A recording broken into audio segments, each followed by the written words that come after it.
안녕하세요. 저는 40대 여자입니다. 이 채널의 왕팬이기도 하고요. 요즘 동네 애기 엄마들이랑 만나서 제일 많이 하는 말 중에 하나가 바로 이 채널 얘기입니다. 얼마 전에도 정말 기가 막힌 사연을 듣고 나서 가장 친한 애기 엄마랑 새벽 2시까지 잠도 안 자고 카톡을 했던 기억이 납니다. 어쩜 이렇게 얘기들을 재밌게 하시고 맛깔나게 읽어주시는지 한 번쯤은 저도 제 얘기를 꺼내보고 싶다는 생각이 들더라고요. 지금이야 시간이 많이 흘러서 잊혀지기도 했고 일이 바쁘다 보니 먹고 사는 게 힘들어서 이런 걸 보내 뭐하나 싶은 생각이 들면서도 한 번쯤은 제 인생 일대기를 적어놓고 쫙 정리해보는 것도 나쁘지 않다는 생각이 들었습니다. 앞서 제 소개를 먼저 하자면 저는 아이 둘을 키우고 있습니다. 딸만 둘인데 요즘 이것들이 어찌나 말을 안 듣는지, 커서 얼마나 제게 효도를 하려고 이러는 건지 몰라도 하루 종일 애들 둘을 쫓아다니느라 몸이 말이 아닙니다. 저희 애들은 딱히 놀이터를 가지도 않고 친구들과 어울려 놀지도 않습니다. 다른 엄마들은 애들이 어린이집에서 하원을 하면 제게 호소하며 너무 힘들다 진짜. 또 애들 데리고 놀이터 가서 몇 바퀴씩 따라 뛰어야 되잖아. 이게 어디 보통 일이야? 진짜 안 해본 사람들은 몰라. 애들이랑 노니까 마냥 신나고 재밌다고 생각하겠지. 애들이 놀아봤자 뭐 얼마나 대단하게 놀길래 그렇게 죽는 소리를 하냐고 하겠지. 안 해본 사람은 몰라.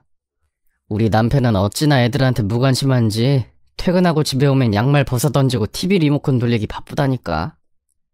혜민이네 아빠는 안 그래? 하고 묻더라고요. 사실 다른 애기 엄마들이 하는 얘기들 다 맞습니다. 육아 보통 일 아니죠. 거기다가 애들이 커가면 커갈수록 더더욱 힘이 듭니다. 신생아 때는 아무것도 몰라서 힘들고, 애가 걷기 시작하면 여기저기 부딪혀서 다치니 힘들고, 초등학생이 되면 따라다니면서 학원 보내느라 힘들고, 중학생이 되면 사춘기. 정말 말도 못하죠. 그냥 육아 자체가 너무너무 힘든 일인 것 같습니다. 저희 애들은 아직 초등학생도 안 됐지만 앞으로 애들 키울 생각만 하면 정말 막막합니다. 그래도 다행인 것이 저희 애들은 자매라 그런지 둘이서 풀어놓으면 잘 놉니다. 다른 애들은 놀이터에서 누가 그네를 먼저 타나 미끄럼틀을 먼저 타나 줄을 서서 기다린다는데 저희 집은 오랜 시간 동안 고물 장사를 하다 보니 제 일터가 애들 놀이터이기도 하고 소꿉놀이 장소도 되곤 합니다. 그나마 참 다행인 건 애들이 별탈 없이 그리고 별말 없이 지들끼리 잘 논다는 건데 점점 드는 걱정 중에 하나가 사춘기가 되고 나면 저희 집이 고물상인 걸 혹시나 부끄러워할까, 그게 제일 걱정이 됩니다. 아무리 직업에 귀천이 없다고 하지만 고물상이란 직업이 사회에서 대접받는 직업은 아니지 않습니까? 그래서 괜히 이런 걸로 학교에서 따돌림 당하고 상처받을까봐 불안합니다. 왜냐면 사실 저도 그랬거든요. 저희 아버지랑 어머니 엄청 오래전부터 고물상을 하셨던 기억이 납니다. 어머니한테 듣기로는 저희 집이 처음부터 고물상을 한 건 아니라고 하더군요. 초등학교 2학년 때였나, 그때까지도 저희 아버지는 회사원이셨다고 합니다. 큰 기업은 아니지만 그냥저냥 저희 세 식구 먹고 살 만큼 돈을 벌었고 큰 욕심 없이 살았습니다.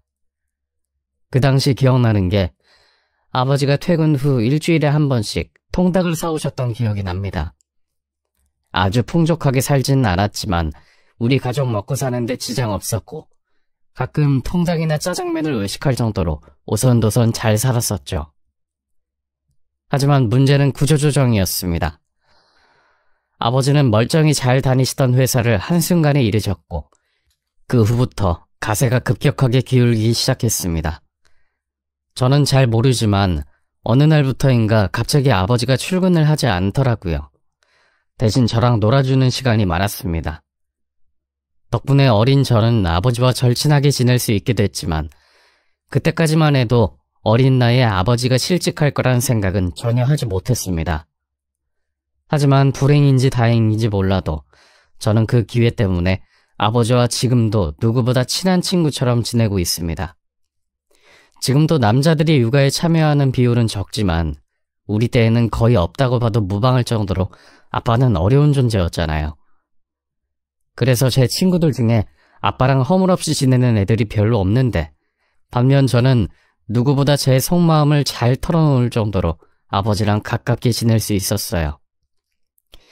그 후 아버지는 1년 정도 다시 취업할 회사를 알아보시다가 결국 포기를 하시고 고물상을 시작하셨어요. 아버지와 어린 시절 쌓아온 추억이 많다 보니 사춘기 때 조금 방황한 것 말고는 별 사고 없이 지나갔지만, 사실 아버지가 고물상을 하는 게 많이 부끄럽고 불편하긴 했습니다. 특히 사춘기 시절엔 친구 집을 드나드는 일이 많고, 또 제 또래 친구들 중엔 유독 회사원인 아버지를 둔 친구들이 많아서인지 고물상을 하는 저희 집이 왠지 가난한 것 같고 부끄럽고 친구들에게 자신있게 말하지 못했던 게 사실입니다.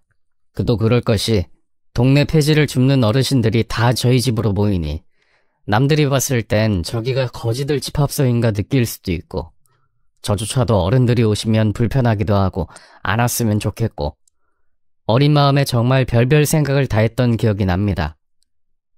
그래서 그때는 우리 아빠도 양복 입고 서류 가방 들고 멋있게 일하는 모습을 보고 싶었어요. 하지만 고물상 일을 하다 보면 옷이 더러워지는데 양복을 입고 일하는 건 당연히 말도 안 되는 소리였죠.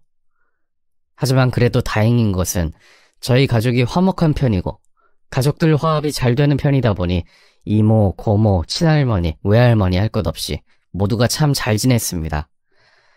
우선 어딜 가든 동네 분들은 저희 부모님 인성을 칭찬하셨습니다. 정말 어릴 적부터 수도 없이 들었던 말 중에 하나가, 현주야, 넌 진짜 부모 잘 만났어. 너네 부모 같은 사람들이야말로 진짜 법 없이 살 수 있는 사람들이야. 아줌마가 진짜 꼬맹이 때부터 봤던 거 알지? 어쩜 근데 지금 너네 가족이랑 내가 알고 지낸 지가 20년이 다 돼가는데 사람이 참 여전해. 너네 아빠 회사 아니 잘 안 풀렸을 때도 동네 사람들이 오죽하면 회사 욕을 하겠어? 듣도 보도 못한 회사 다녔어도 사장 얼굴 한번 안 봤는데도 다들 회사 욕하고 너네 엄마 걱정해주고, 네 엄마가 이제 우리 뭐 먹고 사냐고 발 동동 구를 때 이 집 저 집에서 반찬 조금씩 모아서 갖다주고 쌀 조금씩 갖다주고 그랬던 거 기억나? 내가 진짜 너네 가족 다 먹여 살렸다. 먹여 살렸어. 하면서 말을 하곤 했습니다. 솔직히 그 말이 틀린 말은 아니었습니다.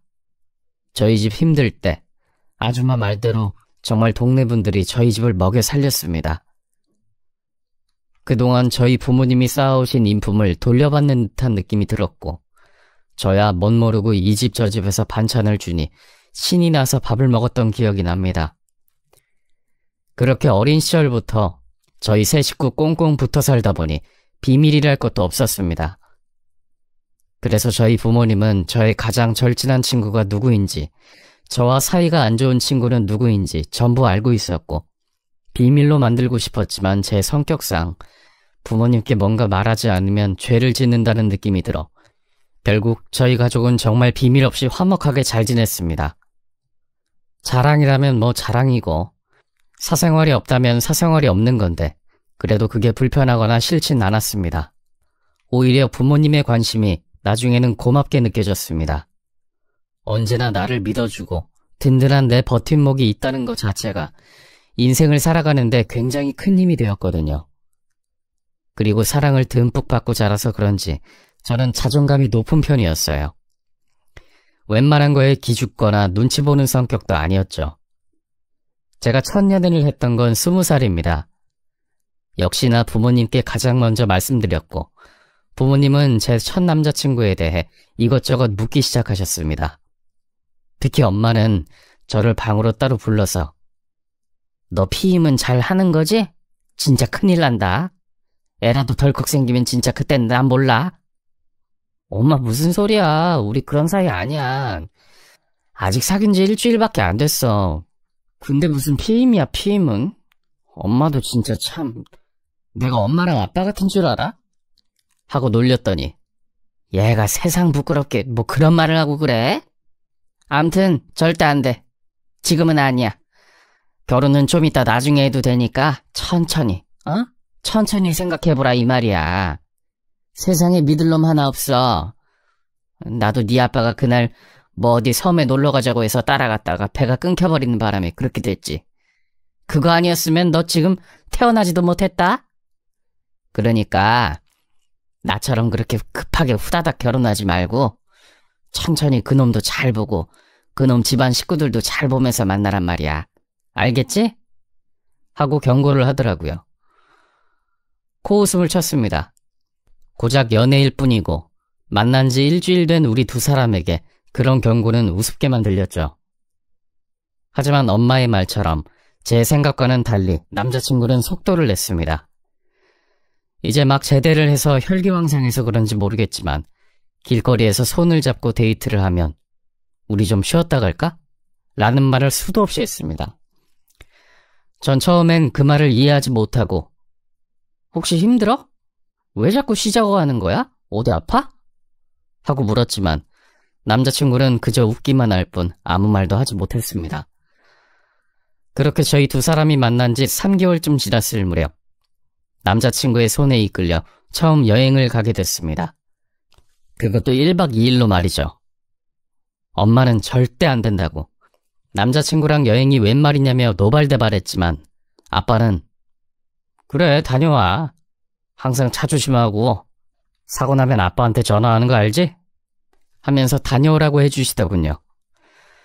그렇게 처음으로 남자친구와 하루를 보내며 사랑의 눈을 떴고 전 이 사람과 결혼까지 생각하게 됐습니다. 남자친구 차를 타고 강릉에서 서울로 돌아오던 그때 남자친구가 제게 먼저 물었습니다. 오늘 우리 엄마랑 밥 먹을래? 엄마가 너 보고 싶대. 하고 말을 하는 겁니다. 이렇게 갑자기? 왜? 왜 날 보고 싶어 하시는데? 몰라? 그냥 여자친구 생겼다고 하니까 궁금하다고 하던데? 오늘 아빠도 쉬니까 겸사겸사 같이 먹으면 되겠다. 하고 너무나 태연하게 말을 하더군요. 남자친구가 집안의 늦둥이라 애교도 많고 부모님과 사이가 좋은 건 알고 있었지만 이렇게 갑자기 식사 자리를 만들 거라고는 생각도 못했습니다. 아무리 가벼운 식사 자리라고 하지만 남자친구의 부모님을 만나는 건 부담스럽잖아요. 솔직히 마음 같아서는 거절을 하고 싶었지만 저랑 상의도 없이 남자친구가 자기 부모님이 저를 기다리고 있다고 말을 하길래 어쩔 수 없이 가게 되었어요. 눈 깜짝할 새에 이미 차는 남자친구 동네 초입으로 들어와 있었고 그때까지만 해도 저는 그냥 가벼운 인사치레라고 생각했습니다. 그런데 남자친구 동네에 들어서자마자 어깨가 확 움츠러들면서 기가 죽더라고요. 유럽에서 볼만한 아름다운 전원주택이 질비해서 들어서 있고 딱 봐도 부유한 동네였어요. 사귀면서 남자친구가 이렇게까지 잘 사는 집 아들일 줄은 전혀 몰랐거든요. 야, 여기가 너네 집이라고? 여기 엄청 부자 동네 아니야? 너 뭐야? 너 이렇게 부자야? 내가 부자라고? 나 부자 아니야. 우리 아버지가 부자지. 난 그냥 부자의 아들. 그러니까 너무 걱정 마. 어차피 우리 형이 아버지 재산 다 가져갈 거고 이미 사업도 배우려고 아버지 밑으로 들어갔어. 그냥 집만 좋은 거고 내 방은 코딱지만 해. 빨리 들어가자. 어른들 기다리셔. 하고 저를 끌고 들어갔습니다. 솔직히 평범한 집안이면 모를까. 드라마에서 나올 만한 대저택에 사는 시부모님 생각을 하니 숨이 막힐 정도로 긴장이 되더라고요. 추리닝 바지에 후드 집업. 화장이야 간단히 했지만 운동화 차림의 첫 만남은 좀 아니라고 생각했는데 말릴 새도 없이 제 앞엔 어머님과 아버님이 앉아 계셨습니다.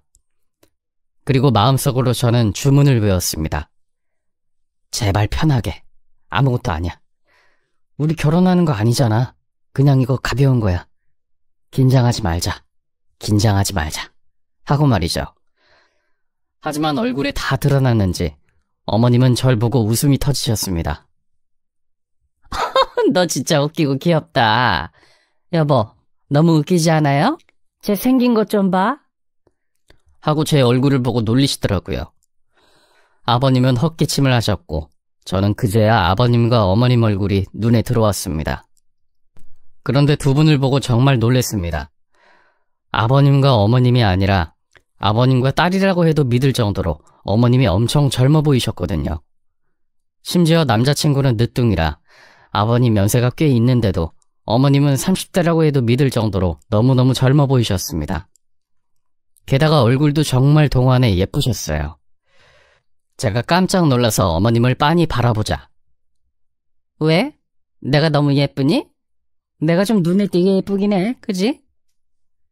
하면서 아버님 옆에 착 달라붙더라고요. 아, 네. 어머니 깜짝 놀랐어요. 진우 오빠가 늦둥이라고 했던 것 같은데 어머님은 엄청 젊으시네요. 제 친구라고 해도 믿겠어요. 하고 웃었죠. 그 말을 들은 어머님은 그 정도야? 아, 그럼 안 되는데. 재혼한 게 너무 티나잖아. 나도 내가 빨리 늙었으면 좋겠어. 근데 뭐 미모가 세월을 못 따라가니 어쩌겠어. 안 그래, 여보? 하면서 애교를 떠시는데 뭐랄까, 저희 집이랑은 분위기가 많이 다르다는 생각이 들었습니다. 재혼을 하셔서 그런지 두 분의 금술이 굉장히 좋아 보였어요. 물론 저희 부모님도 금술은 좋았지만 느낌이 약간 달랐어요. 저희 부모님은 친구같이 편한 사이라면 남자친구 부모님은 아직도 연애를 하는 것처럼 남녀관계에 분위기가 있더라고요. 그 후 밥을 먹으면서도 제게 뭐 사적인 걸 물어보시거나 집안에 대해 묻는다거나 하진 않으셨습니다. 어쩌면 당연한 걸 수도 있다는 생각이 들었습니다. 그냥 스쳐가는 여자친구가 될 텐데 이것저것 물어봤자 괜히 정 만들 뿐, 뭐 지금 당장은 물어도 그냥 웃음으로 대답하는 게 맞다고 생각했습니다. 그래서인지 그 뒤로 저는 자주 남자친구 식구들과 만남을 가졌습니다. 처음 식사 자리에서 부담스럽지 않게 대해주셔서 그런지 그 후의 식사 자리도 거리낌 없이 나갔었죠. 사귄 지 3개월 만에 부모님을 처음 봤지만 그 뒤로 같이 밥 먹는 시간은 훨씬 많아졌고 어머님이 워낙 젊으시다 보니 저도 불편하지 않았습니다. 심지어 어머님은 가끔 제게 먼저 연락을 하셔서는 어디야? 오늘 집에 와라. 나 너무 심심해. 하면서 절 부르곤 하셨죠. 처음엔 왜 이러시지? 나한테 무슨 할 말이 있으신가? 하는 생각이 들었는데 막상 만나면 소녀처럼 까르르 웃으시며 너 진짜 말 재밌게 한다. 그래서 어떻게 됐어? 걔네 둘은 사귀었다니 헤어졌다니? 난 젊은 애들 연애 얘기가 제일 재밌더라. 하면서 제 친구들의 연애 얘기 듣는 걸 누구보다 좋아하셨습니다. 얼굴만큼 마음도 젊으셔서 그런지 정말 친구같이 지낼 수 있었어요. 가끔 시어머니랑 며느리는 절대 가까워질 수 없는 사이라고 하던데 저희 어머님을 보시면 그 생각이 바뀔 정도로 소녀 같은 분이셨죠. 남자친구 부모님이랑 자주 만나다 보니 남자친구와 제 사이도 점점 가까워졌어요. 그렇게 5년 동안 남자친구 집을 왕래하며 보내다 보니 어머님과 가족만큼 가까운 사이가 됐습니다. 사실 어머님은 남자친구를 낳고 나서 한 번 더 아이가 찾아왔는데 안타깝게도 유산이 되었다고 하시더라고요. 그리고 그때 아이의 성별이 딸이라서 늘 아쉬웠다고 해요. 그래서 그런지 저를 정말 친딸처럼 대해주셨어요. 그리고 남자친구와 형은 어차피 배다른 형제 사이라 그렇게 친하지도 않았고 아버님은 일이 바쁘셔서 집에 자주 못 들어오시니 늘 어머님이 혼자 계셔서 심심할 것 같다는 생각이 들었는데 그 말동무가 제가 될 거란 생각은 정말 해보지도 못했습니다. 그런데 하루는 어머님과 둘이 저녁을 먹다가 어머님이 먼저 제게 물으시더군요. 근데 얘, 너는 우리 아들이랑 결혼 안 해? 왜 너네는 결혼 얘기가 안 나와? 해야죠. 근데 회사도 다녀야 되고 돈도 벌어야 하니까 이래저래 아직은 둘 다 좀 생각이 없는 것 같아요. 왜요, 어머니? 제가 빨리 며느리가 됐으면 좋겠어요? 난 너 진짜 마음에 들어. 솔직히 처음 봤을 땐 뭐랄까, 이런 말 좀 그렇지만 꾀주지한 느낌이 좀 있었거든? 왜 그런 거 있잖아. 사업하는 집안이라는데 영 좀 아니다. 그런 느낌? 뭐 솔직한 말로 나도 우리 남편 만나서 팔자 고친 거고 지금이야 이렇게 잘 사는데 너를 보면 어릴 때 나 같아. 그래서 정이 간달까? 하고 말을 하는 거예요. 사업이요? 저희 집 사업하는 집은 아닌데? 하고 말했지만 이미 어머님은 자기 과거에 취하고 추억에 취해 제 말 따윈 듣지 않으셨습니다. 분명 남자친구에게 부모님의 직업에 대해서 솔직하게 말해두었거든요. 하지만 남자친구는 어머님께 저희 부모님의 직업이 고물상이라고 하지 않고 대충 사업을 한다고 둘러댄 것 같더라고요. 뭐 저희 아버지가 고물상 사장이니까 그 말이 아예 틀린 것도 아니지만 어머님이 대충 생각하는 것과는 저희 부모님의 직업이 괴리가 있어서 괜히 속이는 기분이 들더라고요. 하지만 굳이 그걸 정정하거나 솔직하게 밝히고 싶지 않았어요. 그렇게 저와 남자친구는 7년간의 연애를 했습니다. 이미 제게 시댁 식구들도 가족이나 마찬가지였고 어머님과 아버님은 재혼이었지만 불편할 것도 문제될 것도 없었죠. 저희 부모님께도 남자친구를 몇 번 보여드렸는데 너무나 만족하셨던 반면 걱정을 많이 하시긴 하셨습니다. 특히 아버지께서는 남자친구를 앞에 앉혀두고 나는 다른 거보다 우리 집안이 좀 이래서 진우네 집에서 우리 딸을 좀 무시할까 걱정이네. 진우야, 네가 보기엔 어떨지 몰라도 우리 그렇게 마냥 가난한 사람들은 아니야. 나도 나이를 먹어가지만 그래도 회사원들 버는 만큼, 아니 가끔은 그보다도 더 벌고, 암튼 너네한테 손 벌릴 일은 없으니까 걱정은 안 해도 돼. 최근에는 다른 지역에 하나 더 냈어. 거기는 사람까지 써가면서 일하고 있으니까. 아이고, 내가 괜한 소리를 하지? 직업에는 귀천이 없다고 하는데 우리 딸이 그러더라고. 진우 너네 집이 어마어마하게 부자라고. 내가 부자를 실제로 만나보지도 않았고 부자의 기준이 뭔지도 모르겠지만 딸 가진 애비의 걱정이네. 이해 좀 해줬으면 좋겠어. 응? 하고 술김에 이런저런 푸념들을 늘어놓으셨습니다. 우리 부모님의 걱정도 이해 못하는 건 아니었습니다.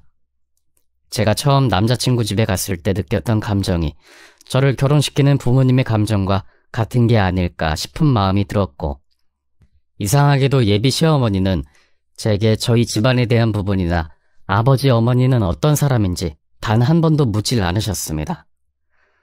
편견 없이 저를 봐주시고 저를 좋게 해주시는 건 너무 좋았지만 남자친구와 결혼에 대한 얘기가 나오면 나올수록 저희 집이 사업하는 집안이 아닌 고물상이 하는 집안이란 걸 말씀드려야 할 것 같았죠. 그래서 제가 먼저 조심스럽게 어머니와의 식사 자리에서 얘기를 꺼냈습니다. 어머니, 근데 저 궁금한 게 어머니는 왜 제게 그런 걸 안 물어보세요? 뭐 저희 가족에 대한 얘기나 부모님 직업에 대한 얘기, 학벌이나 어떤 일을 하시는지 그런 것들이요. 제가 진우 오빠랑 결혼할 사이라는 거 알고 계실 테고 그럼 저희 집안도 궁금하실 테고 할 텐데 아무 말도 없으셔서요. 네 말을 들으니까 사실 생각 안 해봤던 부분이긴 하네. 근데 뭐 그게 나랑 큰 상관이 있나? 난 그런 거 상관없어. 너네가 좋으면 되는 거고 어차피 난 시어머니고 넌 며느리인데 우리가 잘 지내면 그걸로 되는 거 아니야?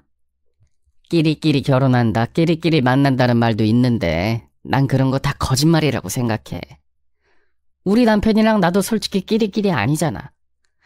그 사람이 돈이 많고 나는 그냥 너처럼 찢어지게 가난한 사람이었어. 근데도 지금은 그 사람 만나서 팔자 폈잖아. 그런 거 보면 세상이 마냥 불공평한 건 아닌 것 같아. 누구에게나 기회는 오니까, 그치? 하면서 말을 해주니 그 말이 얼마나 힘이 됐는지 모릅니다. 저는 그 뒤로 정말 시어머니가 가깝게 느껴졌습니다. 어머님은 제게 가끔 선물도 주시고 어머니와 단둘이 밥을 먹어도 불편하지 않은 사이가 됐죠. 솔직함이 통통 튀는 어머님은 정말 친구 같았고 이미 저보다 일찍 결혼한 친구들이 제게 야, 시어머니랑 친해서 좋을 거 없다니까? 너 진짜 나중에 후회해. 먼저 결혼한 선배로서 충고하자면 시댁은 가능한 멀리할수록 결혼 생활이 편해. 하고 저를 말렸지만 그런 말들은 그 당시엔 귀에 들리지 않았습니다. 그렇게 저와 남자친구는 7년의 연애 끝에 조금씩 결혼 준비를 시작했습니다. 항상 자주 뵙는 시댁 식구들이었지만 그래도 정식으로 인사드릴 때는 좀 더 예의를 갖추고 찾아뵀습니다. 양손에 한우와 과일을 잔뜩 사들고 집에 갔더니 시어머니는 놀라셔서 얘 너는 뭐 이런 걸 사와? 하며 손사래를 치셨지만 입은 웃고 계셨죠. 그렇게 상견례에 대한 얘기도 나누며 날짜를 조율했고 2달 뒤 상견례를 하기로 했습니다. 그날은 가을바람이 선선하게 부는 날이었습니다. 저희가 봄 예식이라 미리미리 준비를 하자며 저희 집과 남자친구 집 중간에 있는 한정식집을 예약했고 저희 부모님이 먼저 도착하셔서 자리를 잡고 기다리고 계셨죠. 평소 안 입으시는 양복도 꺼내 입고 간만에 멋을 내고 나온 아빠는 잔뜩 긴장한 듯 보였습니다. 그리고 남자친구 부모님이 도착하셨고 문을 열고 들어오자 저희 부모님이 일어서서 인사를 드리는데 시어머니 표정이 좋지 않아 보였습니다. 근데 좀 이상하다. 여기 방에서 좀 꿉꿉한 냄새 나지 않아요? 방을 바꿔달라고 할까? 하고 얘기를 하시더라고요. 그 말을 들은 시아버지가 무슨 냄새가 나? 아무 냄새 안 나는데. 음식도 벌써 나왔고 그냥 먹자고. 하면서 헛기침을 하시더라고요. 저도 아무 냄새가 안 나는데 무슨 소리인가 했더니 저희 아빠가 잠시 화장실을 다녀오겠다며 자리에서 일어나셨는데 그때 시어머니가 이 냄새야, 이 냄새. 이거 혹시 이거 사돈한테 나는 냄새 아니에요? 아니, 내가 들어보니까 사업이 고물 사업이시라며. 내가 몰랐을 땐 그냥 사업한다고 해서 아무 말도 안 했는데 진우 얘가 오기 전에 그런 말을 하는 거야. 처가에서 고물상을 한다고. 어떻게 그걸 사업이라고 할 수가 있어요, 안 그래? 그거 거지들이나 노인네들이 폐지 주워오고 그런 거 아니야? 쓰레기 처리장 같은 곳이잖아. 나 진짜 토할 것 같아. 하면서 헛구역질을 하더니 갑자기 밖으로 나가버리시더라고요. 저희 아빠는 얼굴이 벌개져서는 아무 말도 못하셨고 시아버지는 저 사람 왜 저래 진짜. 죄송합니다 사돈, 신경 쓰지 마세요. 저 사람이 요즘 엄청 예민합니다. 저도 왜 그런지를 모르겠어요. 갱년기 올 때가 된 것도 아닌데 참. 경우 없이 진짜. 하면서 진땀을 뻘뻘 흘리시더라고요. 저는 그 순간 아빠 표정을 봤습니다. 평생을 당당하고 자신감 있게 살아왔는데 저 때문에 고개를 푹 숙이시고 비참해하시던 그 모습. 사태는 잘 마무리돼서 상견례는 끝났지만 전 그날 밤 한숨도 못 잤습니다. 그리고 고민할 것도 없이 다음날 아침에 일어나자마자 남자친구에게 전화를 걸어 이별을 통보했습니다. 7년 동안 단 한 번도 싸운 적 없이 잘 지내던 우리 둘이었는데 시댁 식구들과도 아무 탈 없이 지냈는데 결국 그날의 충격이 사라지지 않았고 아빠는 그날 집에 오셔서 밤새도록 술을 드시고는 제 앞에서 펑펑 우셨습니다. 미안하다고, 잘못했다고, 애비를 잘못 만나 이런 취급을 당한다며 펑펑 우시던 그 모습. 제가 그걸 알고 어떻게 결혼을 진행할 수가 있을까요? 저 그렇게 못했습니다. 그날 아빠 표정이 잊혀지지 않아 결국 남편 대신 가족을 선택한 겁니다. 아무리 남자친구가 좋고 사랑하는 사이지만 저는 제 가족에게 상처를 주는 건 용납할 수 없었어요. 그 뒤로 남자친구는 저희 집에 매일을 찾아왔습니다. 미안하다고, 정말 미안하다고, 대신 사과하겠다고 몇 번이고 찾아와서 저희 아빠에게 그리고 제게 빌고 또 빌었습니다. 하지만 저는 그날 너무 마음이 아팠고 시어머니도 욱하는 마음에 참지 못해 그런 거라고 하셨지만 그날의 상황이 평생 동안 잊혀지지 않을 것 같아서 결국 그 사람과 결혼을 포기하고 말았습니다. 남들이 들으면 바보 같은 짓이라 할 수도 있고 상견례 때 일어난 그 일 같은 건 아무것도 아니라고 할 수 있겠습니다만 저희 가족에겐 정말 그게 평생을 지울 수 없는 상처로 남았습니다. 그날 이후로 저희 아빠는 고물상을 접내만회하면서 여기저기 넘길 사람을 찾으러 다니셨고 엄마는 그런 아빠를 말리느라 엄청 애를 먹었던 기억이 납니다. 그 뒤로 저는 아빠의 마음을 돌리기 위해 회사를 관두고 아빠의 고물상 일에 같이 붙었습니다. 누가 직업을 물으면 저는 고물상집 따르고 아버지 일을 돕고 있어요 라고 당당하게 먼저 말을 했고 그때 거부감을 느끼는 남자라면 저도 싫으니 결혼은커녕 연애도 하고 싶지 않은 마음이었죠. 오랜 연애 끝에 새로운 연애를 시작하는 게 쉽진 않았고 만남이 될 뻔한 적도 있었지만 지금은 때가 아닌 것 같아 밀어내기도 했습니다. 그렇게 1년이란 시간이 흘렀습니다. 정말 시간 빠르게 흐르더군요. 하지만 제 기억 속의 일들을 다시 꺼낸 끔찍한 일이 일어나고야 말았습니다. 그날은 비가 엄청 많이 오는 날이었습니다. 보통 비가 오는 날은 고물상이 많이 쉽니다. 폐지 줍는 어른들도 거의 오지 않고 정리도 힘들어서 저도 사무실에 앉아서 친구와 통화를 하며 불을 끄고 나가려던 참이었죠. 그런데 그때 누군가 제 사무실을 두들기더군요. 누구세요? 하고 문고리를 잡았지만 아무도 대답이 없었습니다. 그런데 그때 현주야, 나야, 잠깐 문 열어봐 하고 한 여자가 저를 부르는 목소리가 들렸습니다. 창문 틈으로 슬쩍 쳐다보니 세상에 남자친구 어머니가 저희 고물상에 오셨더라고요. 깜짝 놀라서 문을 열까 말까 하다가 자꾸만 문을 두들기시길래 문을 열어 안으로 들어오라고 했습니다. 우산을 썼는데도 비를 쫄딱 맞고 큰 가방을 들고 들어오는데 그 표정과 상태가 너무 무서웠습니다. 그렇게 1년 만에 마주한 제게 처음 한 말은 충격적이었습니다. 나 좀 도와줘, 현주야. 부탁할 사람이 없어. 나 좀 도와줘. 하고 제 손을 잡으시더라고요. 그리고는 제게 가져온 큰 가방을 넘겼습니다. 묵직했습니다. 그것도 엄청나게 말이죠. 이게 뭐예요? 이걸 저한테 왜 주시는 건데요? 나 갈게. 너한테 좀 부탁해. 넌 아직 혼자잖아. 내가 돈은 줄게. 그러니까 제발 이것 좀... 하며 눈물을 흘리는데 그때 가방 안에서 아이의 울음소리가 들리기 시작했습니다. 저는 깜짝 놀라서 바닥에 내려놓은 가방을 바로 열었고 그 안엔 여러 겹의 수건으로 감싸진 아이가 소리를 내며 울고 있었습니다. 어머, 이게 뭐야? 웬 애기를 여기다 데리고 오셨어요? 아니, 왜 애기를... 하며 제가 얼른 애기를 들어앉자. 부탁해. 너 말고는 부탁할 사람이 없어. 제발 부탁할게. 하면서 바로 등을 돌려 나가려고 하더라고요. 저기요, 어머니! 애기 데려가세요! 저기요! 하고 빗속을 뛰어가는 어머님을 따라가려고 했는데 비가 많이 오니 아이가 비를 맞을까봐 따라가지도 못하겠더라고요. 남자친구에게 전화를 걸려 했지만 하필 그날따라 남자친구는 전화를 받지 않았고 어쩔 수 없이 저는 수건에 둘둘 말린 아이를 안고 집으로 갔습니다. 제가 아이를 안고 가자 너무 놀란 엄마는 아니, 왜 애기를 데려왔어?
하고 말을 어버버하셨고, 아빠는 아기를 안더니 아이 당신 뭐해?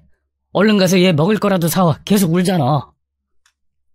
하며 아기를 달래셨습니다. 그렇게 그날 밤은 저희 집에서 아이를 재웠습니다. 세 식구 모두가 잠도 못 자고 엄마는 마트에 가서 유아용품들을 싸그리 끌어와서는 밤새도록 아이를 돌봤죠. 그리고 다음 날이 되자마자 저는 바로 남자친구 집을 찾아갔습니다. 아이를 안고 말이죠. 제 얼굴을 보고 바로 대문이 열렸고 아이를 안고 들어가서 어머니 저 왔어요. 아니 아이를 저한테 주고 가시면 어떡해요? 하고 말했더니 제 입을 틀어막고는 밖으로 저를 끌고 나가시는 겁니다. 너는 왜 이렇게 눈치가 없어? 애를 여기 데려오면 어떡하겠다는 거야? 내가 너한테 부탁한다고 했잖아. 혹시 돈 때문이니? 돈 때문에 그런 거야? 내가 얼마든지 줄게. 그러니까 네가 좀 키우라고. 여기 데려오지 말고 니네 집으로 가. 하면서 저를 내쫓으셨습니다. 말이 안 된다고 생각했습니다. 저는 어머님을 붙잡고 자초지종이라도 알려달라고 했고 어머님은 제가 타고 온 차로 가자고 하시면서 저를 끌고 나오셨죠. 그리고 어머니 입에서 나온 얘기는 정말 충격적이었습니다. 딱 한 번이었어. 나도 그렇게 임신이 될 거라고는 생각 못했어. 정말 딱 한 번이었어. 동창회가 있었는데 친구들이랑 술 마시고 놀다가 2차 가자고 해서 미사리에 있는 카페에 갔는데 거기서 만난 남자였어. 나 결혼했다고 유부녀라고 했는데 딱 하루만 즐기자면서 따라갔는데 그날 그렇게 된 거야. 물론 당연히 피임도 철저히 했고 그래서 나도 내가 임신인 줄 몰랐어. 미리 알았으면 수술했을 거야. 근데 너무 늦게 알아버렸고 심장 소리를 들었는데 그걸 어떻게 지우니? 너라면 할 수 있어? 너라면 할 수 있겠어? 하면서 되려 제게 뭐라고 하더라고요. 전 너무 놀라고 기가 막혀서 처음에는 아무 말도 할 수 없었고 어머님은 계속 제게 그 애를 키워달라며 부탁했습니다. 돈은 전부 대겠다고. 그러니 아무 말 말고 그냥 돌봐만 달라는데 아무리 해도 그렇지 어떻게 제게 그런 부탁을 할 수가 있는지 정말 기가 막히더군요. 우리 남편은 나이가 많아서 관계 안 한 지 오래됐단 말이야. 그러니 당연히 이 애가 자기 씨가 아니란 건 알겠지. 아니 아무리 그래도 이건 말이 안 되죠. 전 못 키워요. 강아지도 아니고 신생아를 어떻게 제가 키워요. 그리고 어머님이 상견례 때 저희 아버지께 모욕 준 거 아직도 기억하고 있어요. 그 일 때문에 저희 아버지 상처 많이 받으셨어요. 아직도 그 얘기니? 그래, 그때 내가 잘못했어. 생각 없이 말이 튀어나왔다. 나도 그 일 때문에 남편이랑 아들한테 얼마나 혼났는지 몰라. 내 입장도 많이 난처해졌다고. 그 사건으로 남편이 나를 이제 어떤 모임에도 안 데리고 가. 나도 곤란해졌어. 너만 피해자 아니야. 다 자업자득인 거죠. 무튼 저한테 이런 거 부탁하지 마세요. 마음 같아서는 어머님이랑 함께 보낸 시간 전부 제 머릿속에서 잊어버리고 싶을 정도로 어머님과 저 사이 악연이라고 생각해요. 네가 그렇게 상처받을 줄 몰랐어. 내가 이 자리를 빌어 사과할게. 진심으로 미안해. 그러니까 내 부탁 한 번만 들어주면 안 될까? 이거 내 남편이 알면 나 쫓겨난단 말이야. 싫습니다. 저 못 도와드리고요. 다시는 저한테 연락하지 마세요. 전 그렇게 아이를 내려두고 집으로 돌아왔고 그 자리에서 바로 남자친구에게 장문의 문자를 보냈습니다. 지금까지 어머님이 했던 이야기들과 그 아이가 어머님의 아이라는 사실까지. 그리고 이틀 뒤 남자친구에게 연락이 왔습니다. 미안하다고. 그런 일이 있었는 줄 몰랐다면서. 시아버지는 일이 바빠 지금 외국에 나가 계셔서 이 일을 아직 모르신다면서 자기가 잘 말씀드리겠다고 하더군요. 그렇게 시간이 얼마나 흘렀는지 기억이 나지 않습니다. 남자친구가 저희 집에 과일 바구니를 들고 찾아와서는 그때 그 아이 하루 동안 봐주셔서 감사하다고, 얼마 전에 돌잔치도 잘 마무리했다고 말을 하더라고요. 갑자기 배다른 동생이 생겨서 당황스럽지만 아이는 어머니가 늦은 나이에 키우고 있고 아버지와는 이혼을 했다고 하더라고요. 어릴 때부터 어머니께서 남자 관계가 좀 복잡했는데 이런 일이 일어날 거라고는 생각도 못했다면서 덤덤하게 말하는데 그 모습이 더 슬퍼 보였습니다. 그렇게 저희 집에 과일 바구니를 두고 떠나가는 뒷모습을 보는데 저희 부모님도 눈물을 훔치시더라고요. 사실 어머님만 제외하면 남자친구와의 사이는 무척이나 좋았거든요. 저도 아쉽고 안타깝긴 했지만 가족이 우선이었기에 그렇게 우리는 인연을 매듭지었어요. 그 후로 저는 2년 뒤 새 남자친구를 사귀게 됐고 그 사람과 결혼을 해서 딸 둘을 낳고 행복하게 살고 있습니다. 시간이 많이 흘렀지만 그날 일은 아직도 기억에서 잊혀지지 않고 그렇게 작은 아이를 알아본 게 처음이라 그 느낌도 지워지지 않습니다. 전 살면서 제가 참 행복한 사람이라고 생각했습니다. 화목한 가정에서 큰일 없이 자라고 절 이렇게 키워주신 부모님이 계시니 남부러울 거 없이 살았습니다. 요즘 늙어가는 저희 부모님을 보며 그런 생각을 합니다. 저희 딸들에게 나도 우리 부모님 같은 사람으로 남아야지. 나중에 딸들이 다 커서 엄마 딸이라서 행복하다는 말을 들을 수 있게 그렇게 살아야지 하는 생각이 듭니다. 행복한 가정에서 별탈 없이 크는 거 별게 아닐 수 있지만 어쩌면 그게 가장 큰 행복일지도 모릅니다. 지금 이 사연을 들으시는 분들도 지금처럼 큰 탈 없이 몸도 마음도 상처 없이 하루하루를 행복하게 보내시기를 바랍니다. 앞으로 우리 가족이 모두 건강하기를 바라면서 지금까지 저의 긴 사연 들어주셔서 감사합니다.